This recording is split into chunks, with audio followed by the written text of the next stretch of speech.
This morning on a special edition of The Dish, the focus isn't on food, but on a very special beverage, orange wine. Along with other forms of alcohol, retail sales of wine have exploded since the coronavirus pandemic began. According to data from Nielsen, wine sales were up by over 30% in March and April compared to the same period the year before. As Jamie Wax tells us, some of those sales include a type of wine that's neither red, white, nor rosé. You're trying to find that magic combination. When it comes to winemaking, We're about 2/3 of the way through picking Hardy Wallace isn't afraid to be a little different. exuberant and jubilant. That's the most incredible thing I think that California has going for it in the wine world, is we don't have any rules. That ethos fuels Wallace, a winemaker and partner at Dirty and Rowdy Family Winery. Past the point of no return. Like, we were just like, He's become part of a fast-growing trend in the industry by making something old new again, orange wine. by leaving these skins on, it's the same music. I'm just going to go and adjust the volume. So we're going to take this from 4, and we're going to take this to 7. Sometimes you want to take that, and like if you're a guitar player, sometimes you want to hit the pedal and hit the distortion pedal. Grapes that would typically be pressed and fermented without their skins to make white wine are instead fermented with their skins on, resulting in a wine with a golden hue. It's a winemaking method that originated in the region that is now the Republic of Georgia thousands of years ago. People, they see orange and they automatically think of the fruit. Once we get past that point, they think of a white wine left in the skins is going to be sweet, it's going to be light, it's going to be all of these things that it's not. No. Orange wine is usually heavier, it's more dense, more tannic, more mouth-filling. We visited Wallace last winter at Sugarloaf Crush, a shared winery space in Sonoma County. And now we've got what's left of these grape skins. And I'll tell you, if you told me that these were olives, I would believe it. Let's do it. The winemaking process required some legwork. I'm having memories of I Love Lucy here, Hardy. This is it.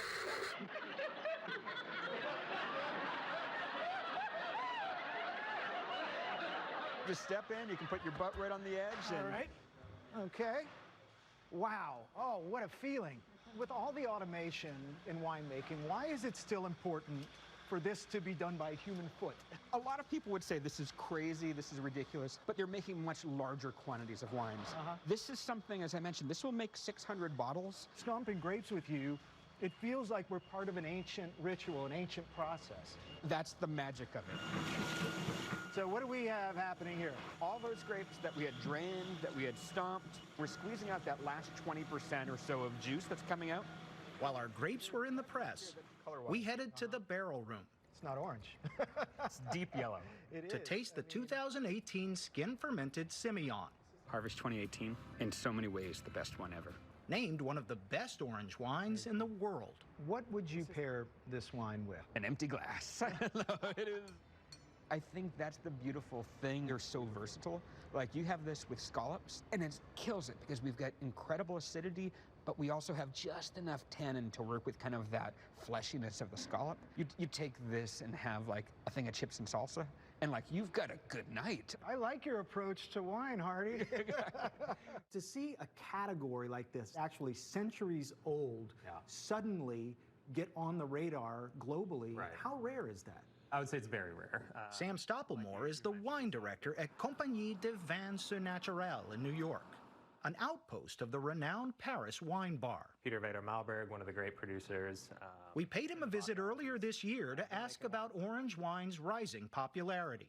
This was really looked at until a few years ago, at least certainly in the U.S., as a sort of peasant tradition, a peasant wine, right? It was not a high-end style of wine. Right. I think that's kind of a trend throughout, this sort of high-low, you know, black truffles with croque monsieur sandwich or caviar and potato chips kind of thing. But I think you're seeing this trend of like these rustic kind of local styles being like, oh, there's a reason they've done this for thousands of years. They're actually very delicious.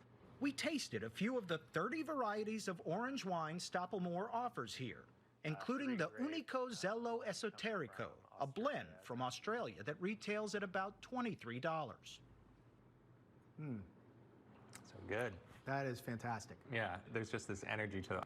You taste so many wines, and like there's only so many times you can say apple and pear and lemon or whatever. Right. But there's a feeling you get. You get a feeling when you hear funky jazz or soul or blues. I don't see why you can't have those same feelings when you're smelling or tasting wine. It's such a like ephemeral, like sensory object. Next, the Selbach Oster OMG Riesling from Germany with a price tag of $30. Whoa. You get that texture right away, but then bone dry. The pandemic has forced the bar's wine tastings and classes online. On the West Coast, Hardy Wallace has also gone virtual. You realize this is not a regular virtual tasting. With weekly tasting and music events. A way to bring wine lovers together and keep Dirty and Rowdy going after a lack of restaurant sales due to COVID-19 cost the company half of its annual revenue. There's still hope that increased interest in orange wine will translate into sales for smaller vintners. You don't see a lot of large wineries making orange wine. For small producers like us, it's a huge opportunity to reach people far and wide.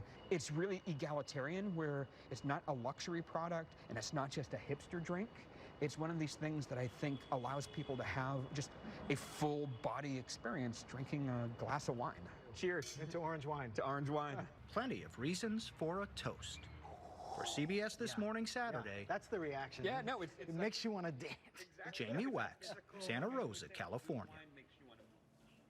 Cheers. And I'm not going to get up and dance, but I really like it. It's almost citrusy and it's drier than I thought. It is for me. I like it. Cheers. Very tannic, very dry. You're right, citrusy, Dana, but worth trying for sure.